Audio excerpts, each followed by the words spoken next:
I've always said that we are not marginal in Israeli society. We are integral to Israeli society. Polls show many people supporting many of our views, sometimes even the majority, even if they don't always act on those. And today, things are very different. All those things have changed since the Gaza war. The Gaza war, in which there was some 96% of Israelis that supported that war. Some 80% felt we did not use enough force. And in ways that I have not seen since the first Lebanon war, those of us who ask questions are branded as traitors, as stabbing in the back, as a fifth column. And if you ask questions about the Gaza war, it means you don't care about the people in Sderot. Okay? Forget the fact that my chairperson during the war was living in Ashkelon and was spending most of the war in her bomb shelter also. But that is the way most Israelis see it. You have to interpret the election of the most right-wing government we've ever had as a result of the fact that after 6,000 rockets on Sderot, and let's be honest, what would happen if one rocket was fired at the United States? All right, you wouldn't get to 6,000 rockets, but people say we had a weak government that didn't do what it had to do. Now we have to have a tough, more right-wing, more militaristic government. And that government feels that they can do whatever they want because they have such a clear and overwhelming majority in the Knesset and also, in many ways, in public opinion.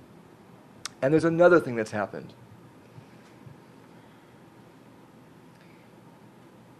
Israelis simply do not get it that something has changed in the world.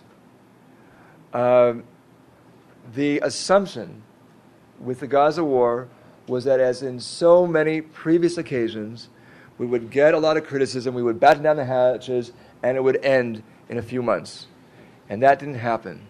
And when it didn't happen, people started looking for explanations and for scapegoats.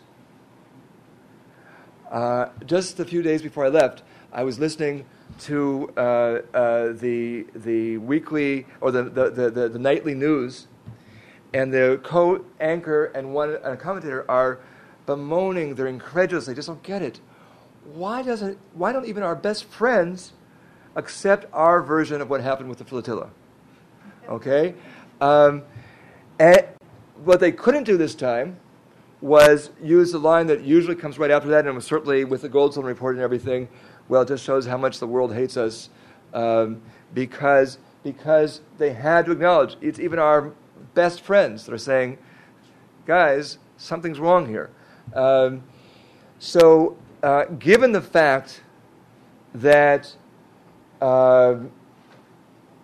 Israelis are dealing with a new situation that they haven't faced before, where these things aren't just going away, and where even people that they acknowledge as being and understand and know are really their friends and supporters, and they can't just write off as being anti-Semitic or anti-Israel or this kind of thing, are saying, guys, something has to change.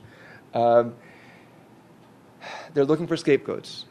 And so, yes, there is this legislation going through in terms of trying to cut up our funding, in terms of making it illegal to pass on information to any foreign entity, that if we get funding from foreign governments, it's like a mark of Cain, and we have to, every time we get, even for a 5-second soundbite on the radio, we have to start out by saying, and we get this kind of funding or face prosecution. And it's not just these things. It's also, I mean, there's another draconian law going through in terms of making it more directed against African refugees from Sudan and Eritrea, and saying that anyone that not only anchoring in law this idea that we can close our borders, but also making it illegal for anyone that helps refugees. The only good piece of news I can give you about that is that there is some room for optimism that these different pieces of legislation will die a quiet death or be emptied of content before they're passed But the fact that they would even be introduced in the Knesset, where the right-wing politician who still had some democratic sensibilities is almost a thing of the past, is very scary. And yes, we are an embattled and hated groups, being perceived as a fifth column as never before. After the first Lebanon War, what kind of broke us out of it and got us to wake up was after the murder of Emil Grenzweig, when a grenade was thrown into a Peace Now demonstration. I hope that we don't need something like that in order to break us out of it this time. And the last thing I'll say on this is a lot of people focus on these groups like Im Tirtzu that have been doing these terrible campaigns and everything. They're the attack dog, but some of the real dangerous groups. And here's where you come in also, because they're getting all too much traction here in Washington, is the NGO Monitor and groups like that.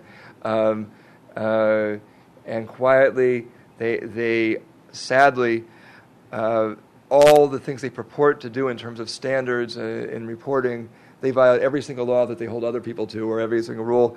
But for many years, we thought just ignore them.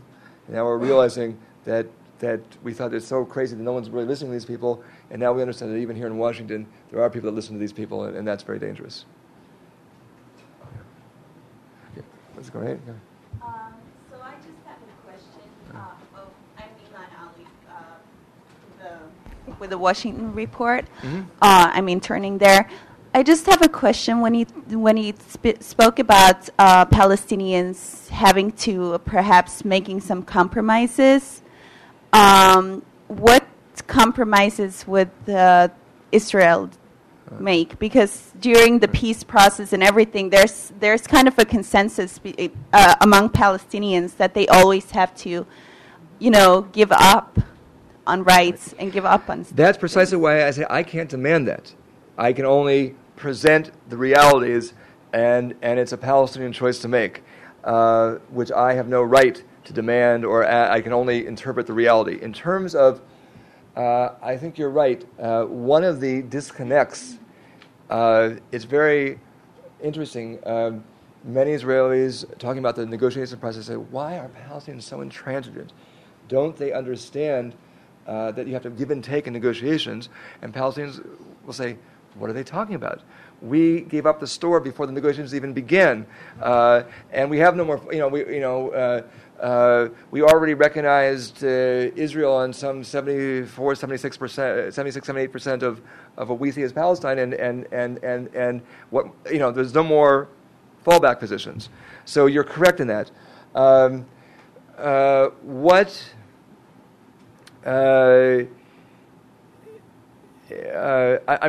Israel has made compromises in the past. For example, even the UN partition plan of 1948, many Israelis were dead set against it. They said, we want it all. And they said, no, but you've got to compromise. Even today, even that, which seems like to many a paltry 22, 24%, presumably Israel is going to have to give up on their aspirations, to have it all. But I'm not saying it's equal or it's fair. I'm just saying, and you didn't hear that from me. I only said that Palestinians, because the reality is, whether it's fair or not, that